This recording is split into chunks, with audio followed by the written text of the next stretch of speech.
अस्सलामु अलैकुम dear students, उम्मीद करता हूँ कि आप सब बखैर आफियत होंगे। आज हम 12th class chemistry chapter number 7 का लेक्चर नंबर 4 स्टडी करने जा रहे हैं। हमने स्टार्ट किया था प्रिंसिपल्स ऑफ ऑर्गेनिक केमिस्ट्री। तो आज का हमारा टॉपिक है cracking of petroleum. Cracking of petroleum की सबसे पहले हम डेफिनेशन देखते हैं कि क्रैकिंग से क्या मुराद होता है। Cracking is basically thermal decomposition. Decomposition क्या होता है कि कोई भी आपके पास केमिकल कंपाउंड है और आप उसको ब्रेक डाउन करके उसके कंपोनेंट्स में डिवाइड कर दें या उसको छोटे छोटे मुख्तलिफ हिस्सों में डिवाइड कर दें with the help of heat.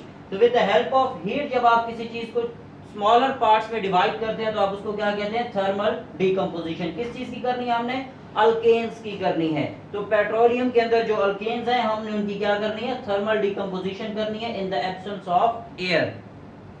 अब ये जो हम प्रोसेस कर रहे हैं thermal decomposition of alkanes in the absence of air, हम इसको दो नाम देते हैं। फर्स्ट वन हम इसको नेम देते हैं पायरोलाइसिस और सेकंड नेम देते हैं क्रैकिंग। पायरोलाइसिस का नेम क्यों देते हैं, बिकॉज पायरोलाइसिस कहते हैं break down of organic matter in the absence of air with the help of thermal decomposition. जब आप ऑर्गेनिक मैटर को इसी थर्मल डिकम्पोजिशन के जरिए इन the absence of air brake down करते हैं तो आप उस प्रोसेस को क्या नाम देते हैं, पायरोलाइसिस। तो पेट्रोलियम या अल्केन्स की थर्मल डिकम्पोजिशन को हम पायरोलाइसिस क्यों कहते हैं, बिकॉज अल्केन्स जो हैं वो भी ऑर्गेनिक इन नेचर हैं। तो इस वजह से अल्केन्स की जब थर्मल डिकम्पोजिशन की जा रही होती है in the absence of air तो उसको एक नाम क्या देते हैं, पायरोलाइसिस का नाम देते हैं। दूसरा नेम क्या देते हैं, क्रैकिंग। क्रैकिंग क्या है, क्रैकिंग के अंदर बेसिकली हाई मॉलिक्यूलर मास हाइड्रोकार्बन, ये 8C से मुराद क्या है, हाइड्रोकार्बन, इसको आपने थ्रू आउट याद रखना है। ऐसे हाइड्रोकार्बन जिनका मॉलिक्यूलर मास ज्यादा होते हैं, they are less volatile. Less volatile का क्या मतलब होते हैं कि वो अपने वेपर्स जल्दी नहीं बनाते, उनके वेपर्स आसानी के साथ नहीं बनते। मैं कॉमन एग्जांपल देता हूं, आपके पास एक तरफ वाटर है और दूसरी तरफ पेट्रोल है। तो पेट्रोल 25 डिग्री के ऊपर इवेपोरेट करना शुरू कर देगा, जबकि वाटर जो है वो 100 डिग्री के ऊपर इवेपोरेट कर रहा है। तो आप कह सकते हैं कि जो पेट्रोल है ये मोर वोलेटाइल है एज कंपेयर टू वाटर। तो जो हाई मॉलिक्यूलर मास हाइड्रोकार्बन्स होते हैं दे आर लेस वोलेटाइल, ये लिक्विड जब सॉलिड फेज में होंगे तो इस वजह से इनके वेपर्स जल्दी नहीं बनेंगे, लो टेम्परेचर पे वेपर्स नहीं बनाते। तो क्रैकिंग के अंदर क्या किया जाता है, क्रैकिंग में हाई मॉलिक्यूलर मास हाइड्रोकार्बन्स को लो मॉलिक्यूलर मास हाइड्रोकार्बन्स में कन्वर्ट किया जाता है। अब लो मॉलिक्यूलर मास हाइड्रोकार्बन्स क्या है, मोर वोलेटाइल हैं। मोर वोलेटाइल का मतलब क्या है कि आप थोड़ा सा भी टेम्परेचर देंगे तो ये अपने वेपर्स बनाना शुरू कर देंगे, ये बॉयल करना शुरू कर देंगे, इनके लिक्विड से ये गैस फेज के अंदर जाना शुरू कर देंगे। तो अभी तक जो हमने पढ़ा है उसके अकॉर्डिंग हमने डेफिनेशन में देखा कि थर्मल डिकम्पोजिशन ऑफ अल्केन्स को हम क्या नाम देते हैं, पायरोलाइसिस और क्रैकिंग। हम ये जो क्रैकिंग है इसको फ्रैक्शनल डिस्टिलेशन से अलग क्यों कंसीडर करते हैं, बिकॉज फ्रैक्शनल डिस्टिलेशन के अंदर एयर मौजूद होती है, जबकि यहाँ पर क्या है, एब्सेंस ऑफ एयर है। तो एब्सेंस ऑफ एयर की वजह से हम इसको पायरोलाइसिस या क्रैकिंग का नाम देते हैं। आगे बढ़ते हैं कि ये जो क्रैकिंग का फिनोमेना है या पायरोलाइसिस का फिनोमेना है इसकी जरूरत क्यों है। जरूरत इस वजह से है कि जब हम पेट्रोलियम की फ्रैक्शनल डिस्टिलेशन करते हैं तो इट प्रोवाइड्स about 20% गैसोलीन। जो हमारी रिक्वायरमेंट है उसका 20% गैसोलीन जो है वो फ्रैक्शनल डिस्टिलेशन ऑफ पेट्रोलियम से आता है। जमीन से जब हमने क्रूड ऑयल निकाला, क्रूड ऑयल को जब हमने उसकी फ्रैक्शनल डिस्टिलेशन की तो उस फ्रैक्शनल डिस्टिलेशन में जो गैसोलीन बनी वो कितनी थी, 20% थी। बट ये 20% जो है ये हमारी रिक्वायरमेंट को फुलफिल नहीं कर सकती। तो हम क्या करते हैं कि हम उसी फ्रैक्शनल डिस्टिलेशन में जो high molecular mass other fractions मिली होती हैं हम उनकी क्या कर देते हैं, क्रैकिंग कर देते हैं। फॉर एग्जांपल कैरोसिन ऑयल हमें मिल गया है तो हम कैरोसिन ऑयल की क्या कर देंगे, क्रैकिंग कर देंगे और उससे क्या बना लेंगे, गैसोलीन बना लेंगे ब्रेक डाउन करके। अब क्रैकिंग क्या करता है, it provides about 50% gasoline.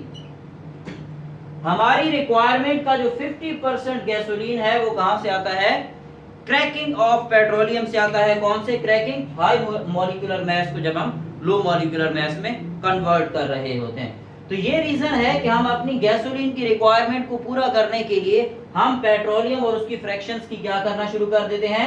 Cracking करना शुरू कर देते हैं। अब क्रैकिंग को हम 2-3 एग्जांपल्स के जरिए समझते हैं कि क्या होता है। अमूमन हम CH4 को इंडस्ट्री के अंदर with the help of thermal decomposition temperature हम देते हैं जी 1200 डिग्री सेंटीग्रेड। 1200 डिग्री सेंटीग्रेड पे क्या होगा? ये कन्वर्ट होगा कार्बन ब्लैक में और उसके साथ कन्वर्ट होगा 2H2 हाइड्रोजन गैस।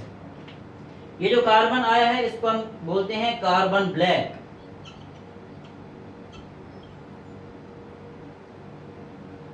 और ये कार्बन ब्लैक यूज होता है एज अ फिलर। अब फिलर क्या चीजें होती हैं?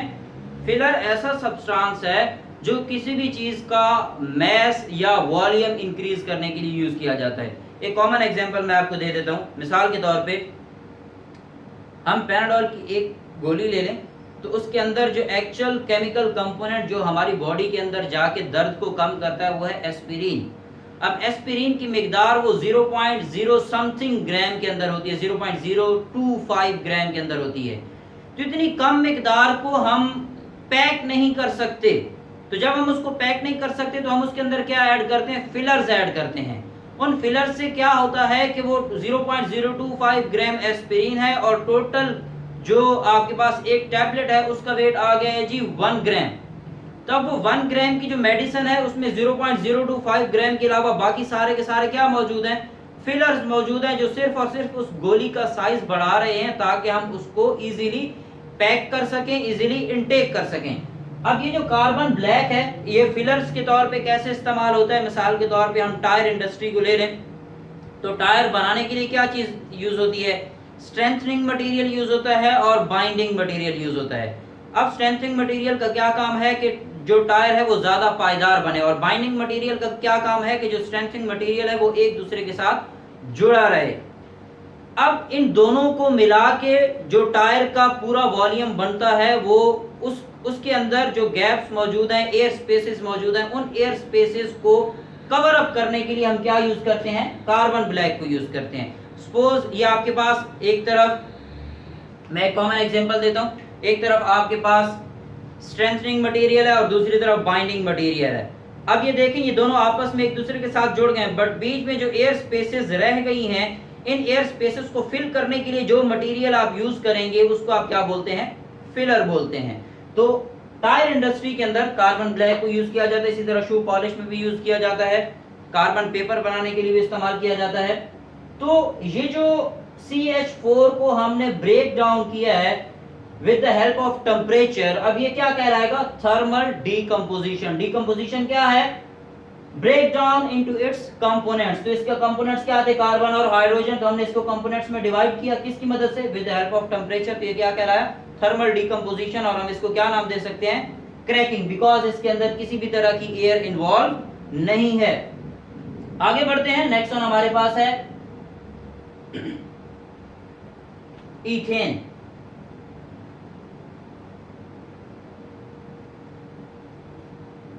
आपके पास मीथेन था। इथेन को जब आप हाई टेम्परेचर प्रोवाइड करें, मैं यहां पर हाई टेम्परेचर लिख रहा हूं बिकॉज टेम्परेचर जो कि आपकी बुक में भी स्पेसिफिक नहीं है तो उस टेम्परेचर को डिस्कस करने या उसको मेमोराइज करने की जरूरत नहीं है। प्रोडक्ट हमारे पास क्या बनती है जी? प्रोडक्ट हमारे पास बनती है CH2 डबल बॉन्ड CH2 और उसके साथ हाइड्रोजन। अब ये जो प्रोडक्ट बनी है इसको आप क्या नाम देते हैं? ईथीन। ये केमिकल रिएक्शन आप 10th क्लास में भी पढ़ चुके हैं और मैंने आपको इसका फार्मूला ओपन करके समझाया भी था। आज मैं दोबारा से इसका एक रिव्यू दे देता हूं। ये आपके पास है CH3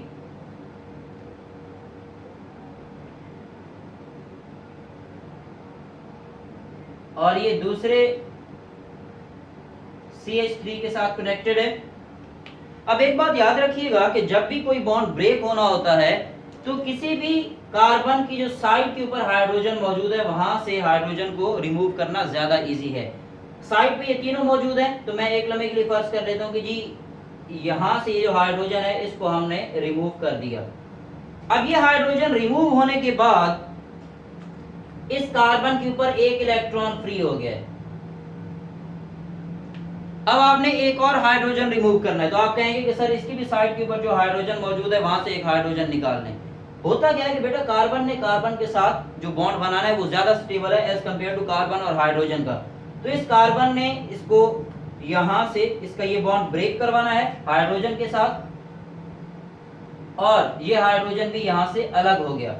अब होगा क्या कि यहां पर इस कार्बन पे भी एक इलेक्ट्रॉन फ्री हो गया, तो इन दोनों के दरमियान एक डबल बॉन्ड बन जाएगा, और नीचे जो दो हाइड्रोजन हैं इनके दरमियान आपस में सिंगल बॉन्ड बन जाएगा। तो ये क्या बना रहा है H2, और ये क्या बना रहा है CH2 डबल बॉन्ड CH2। तो CH2 double bond H2, sorry CH2 plus H2, तो हाइड्रोजन यहाँ पर प्रिपेयर हो गया। तो हमने इथेन से इथीन प्रिपेयर किया है with the help of temperature, high temperature provide करके। अब हाई टेम्परेचर प्रोवाइड करके हमने इसकी ब्रेक डाउन की है इनटू इट्स कंपोनेंट्स, इस वजह से ये भी क्या कहलाएगा क्रैकिंग कहलाएगा। आगे बात करते हैं, नेक्स्ट वन हमारे पास है इथेन प्रोपेन। तो प्रोपेन की जो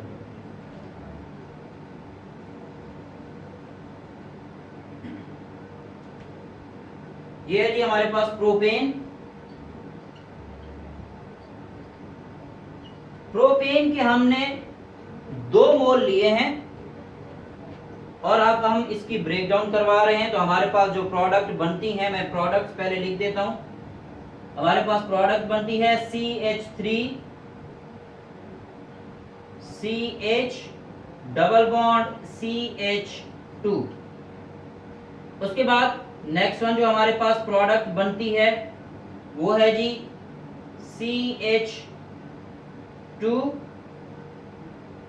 डबल बॉन्ड CH2, और फिर एक और प्रोडक्ट बनती है H2 प्लस CH4।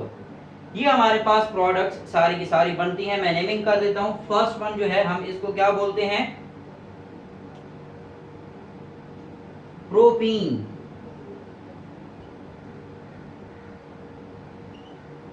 और ये जो सेकंड वन है इसको क्या बोलते हैं इथीन, और ये लास्ट पे क्या है मीथेन। ये दोनों के दोनों क्या है अल्कीन है, और ये लास्ट वन क्या है अल्केन है।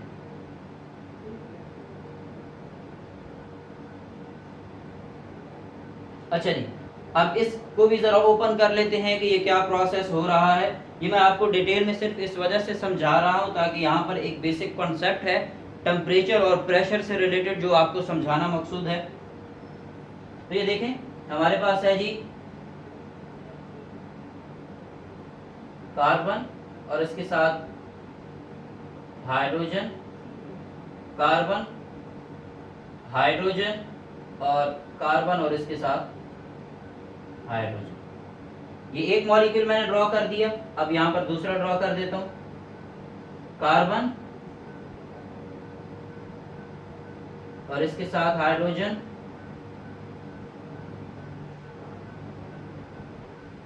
ये जी हमारे पास दूसरा मॉलिक्यूल हो गया। अब हम देखते हैं कि फिनोमेना क्या हो रहा है, प्रोडक्ट क्या बन रही है। सबसे पहले मैंने बात की कि साइड चेन में से कहीं से भी इलेक्ट्रॉन को हाइड्रोजन को रिमूव कराना आसान है, तो मैं यहां से रिमूव करा देता हूँ। ये 1 2 3 ये तीनों साइड पे हैं, ये तीनों भी साइड पे हैं, ये इंटरनल हैं। इन दोनों को रिमूव कराना ज्यादा डिफिकल्ट है बिकॉज इर्द गिर्द बाकी हाइड्रोजन ने एक क्लाउड बना रखा है। तो दरमियान वालों को रिमूव करना डिफिकल्ट होता है, साइड वालों को रिमूव करना ज्यादा आसान होता है। अब साइड से आपने एक हाइड्रोजन को रिमूव करा लिया। ये हाइड्रोजन जैसे ही रिमूव हुआ, यहाँ पर कार्बन के ऊपर एक इलेक्ट्रॉन फ्री हो गया, राइट। अब क्या होगा, अब क्या दूसरा हाइड्रोजन यहां से रिमूव होगा ये साइड पे? नहीं, दूसरा यहां से रिमूव नहीं होगा, बल्कि प्रोसेस क्या होगा, कार्बन का ये जो इलेक्ट्रॉन फ्री हुआ है, अगर इसने बॉन्ड बनाना है और वो ज्यादा स्टेबल बॉन्ड बनाना चाहता है तो वो किसके साथ बनाएगा? कार्बन के साथ बनाएगा। नियरेस्ट कार्बन यही है, तो ये क्या करेगा? इस कार्बन के साथ बॉन्ड बनाने की कोशिश करेगा और यहां से इस बॉन्ड को ब्रेक डाउन करवाएगा। जब हाइड्रोजन के साथ बॉन्ड ब्रेक होगा तो ये हाइड्रोजन अलग हो गया और यहां पर इस कार्बन के ऊपर ही दूसरा इलेक्ट्रॉन फ्री हो गया। इन दोनों के दरमियान क्या बन जाएगा? बॉन्ड बन जाएगा। तो अब आप देखें कि आपके पास क्या बना। ये आपके पास क्या बना? H2, okay. और बाकी क्या बचा? CH3। यहां पर मैं लिख देता हूं क्या बना? CH3 CH2 और ये इनके दरमियान डबल बॉन्ड यहां पे मौजूद है। तो ये यही प्रोडक्ट है जो मैंने पहली बनाई है और ये हाइड्रोजन H2 यहां पर मौजूद है। अब देखें ये हमारे पास है जी कार्बन, इसके साथ 3 हाइड्रोजन अटैच हैं। अगेन ये कार्बन है, इसके साथ 2 हाइड्रोजन अटैच हैं और अगेन ये कार्बन है, इसके साथ 3 हाइड्रोजन अटैच हैं। तो यहाँ पर प्रोसेस क्या हो रहा है कि हमने ऑलरेडी ये बात सीखी है कि साइड से हाइड्रोजन को रिमूव कराना ज्यादा इजी है। तो यहाँ से ये हाइड्रोजन रिमूव हुआ, कि जैसे ही रिमूव हुआ यहाँ पर ये बॉन्ड ब्रेक डाउन हुआ। इसके ब्रेक डाउन होने से यहाँ पर एक इलेक्ट्रॉन फ्री हुआ। अब ये फ्री इलेक्ट्रॉन क्या करेगा? इस कार्बन के साथ बॉन्ड बनाने की कोशिश करेगा, बिकॉज कार्बन का बॉन्ड स्टेबल है। तो यहाँ से ये बॉन्ड क्या होगा? Break down. अब ये बॉन्ड जैसे ही ब्रेक डाउन होगा तो यहाँ पर भी एक इलेक्ट्रॉन फ्री। इन दोनों के दरमियान क्या बना? डबल बॉन्ड बन गया। Because of high temperature process क्या हुआ कि यहाँ से चूंकि इसका मॉलिक्यूलर मास थोड़ा सा ज्यादा है और टेम्परेचर भी आपने हाई प्रोवाइड किया हुआ है, तो ये जो कार्बन का बॉन्ड है ये थोड़ा सा अनस्टेबल हो जाएगा। बिकॉज यहाँ पर इस कार्बन के इलेक्ट्रॉन्स इस तरफ ज्यादा खिंच गए हैं, तो ये जो सिंगल बॉन्ड है ये कंपैरेटिवली थोड़ा सा वीक रह जाएगा। तो ये ब्रेक डाउन हुआ और इसके ब्रेक डाउन होने से क्या होगा? यहाँ पर आपके पास क्या बचा?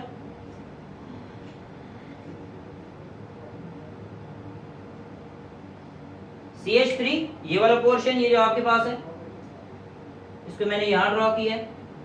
2 हाइड्रोजन रिमूव हुए हैं, तो एक हाइड्रोजन यहां पर इसके साथ अटैच हो जाएगा।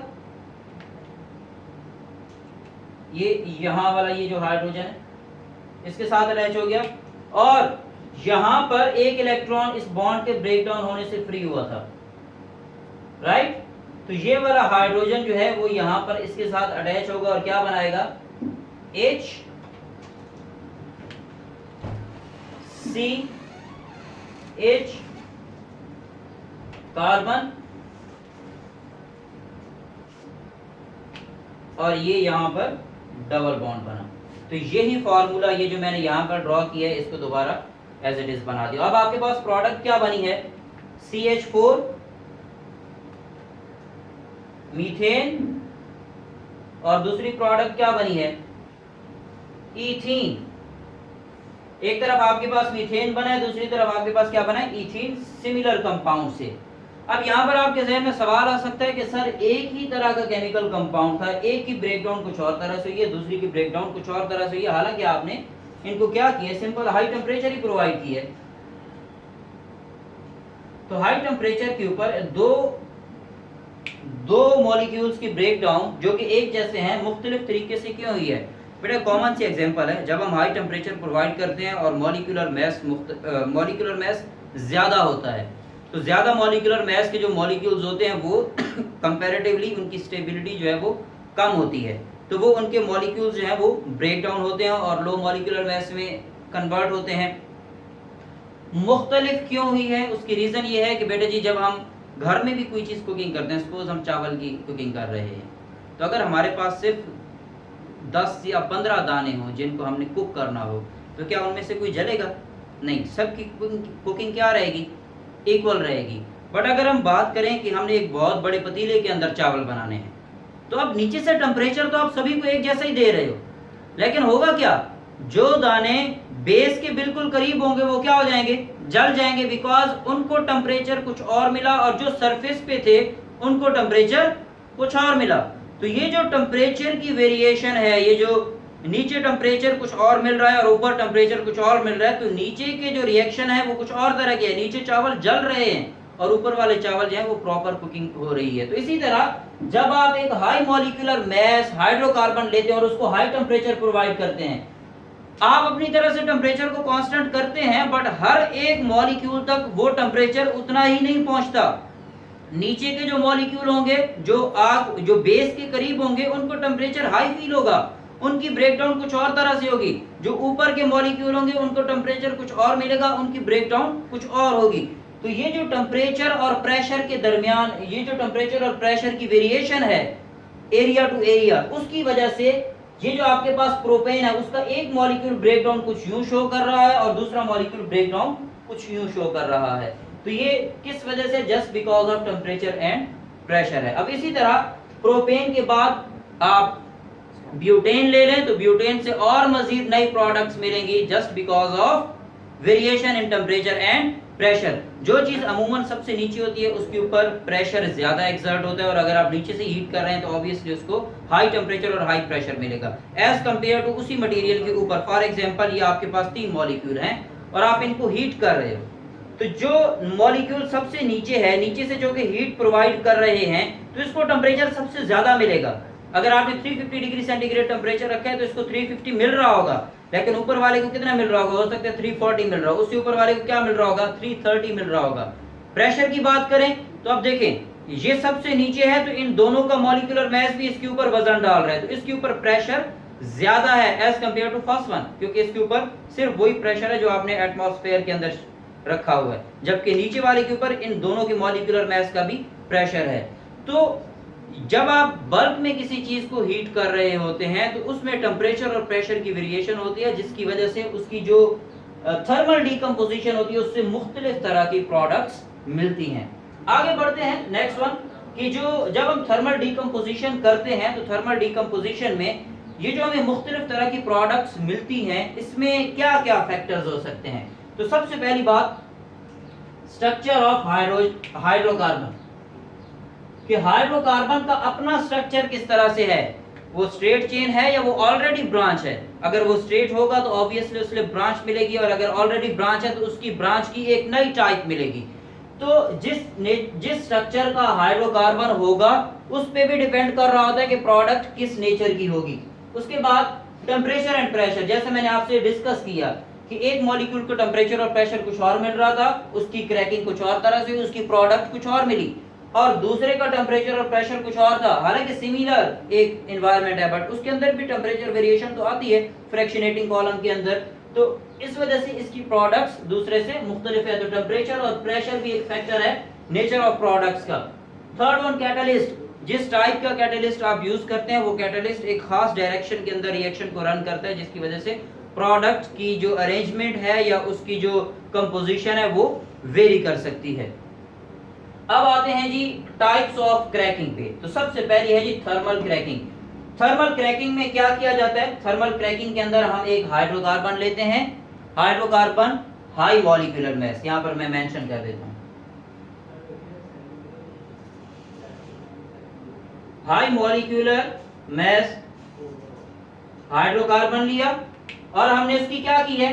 थर्मल क्रैकिंग की है। अब थर्मल क्रैकिंग करने के बाद उसको हमने क्या किया? हमने इसकी ब्रेकडाउन कर दी, इसके कंपोनेंट्स बन गए। सपोज ये कंपोनेंट्स बन गए हैं। अब ये कंपोनेंट्स बनने के बाद हमने क्या करना है? ये क्या होगा? इवेपोरेट करना शुरू कर देगा, वेपर्स बनाना शुरू कर देगा। उन वेपर्स को हम कहां लेके जाएंगे? फ्रैक्शनेटिंग टावर में, जिसको आपने 10th क्लास के अंदर स्टडी किया था कि टावर होता है और उसके ऊपर विद टेम्परेचर जो है वो हम उसकी सक्शन कर रहे होते हैं वेपर्स की on the behalf of temperature. तो हम हर टेम्परेचर के ऊपर आने वाले एक स्पेसिफिक कंपोनेंट को अलग कर लेते हैं। फ्रैक्शनेटिंग पावर क्या करता है कि क्रैकिंग से आने वाली फ्रैक्शंस को अलग कर देता है, और उन्हीं फ्रैक्शंस में से जो गैसोलीन होती है वो with the help of temperature हम उसको दूसरों से अलग कर देते हैं। ये फ्रैक्शनेटिंग टावर क्या होता है मैं यहाँ पर थोड़ा सा आपको ड्रॉ करके बता देता हूँ कि ये बेसिकली एक टावर है, और इस टावर में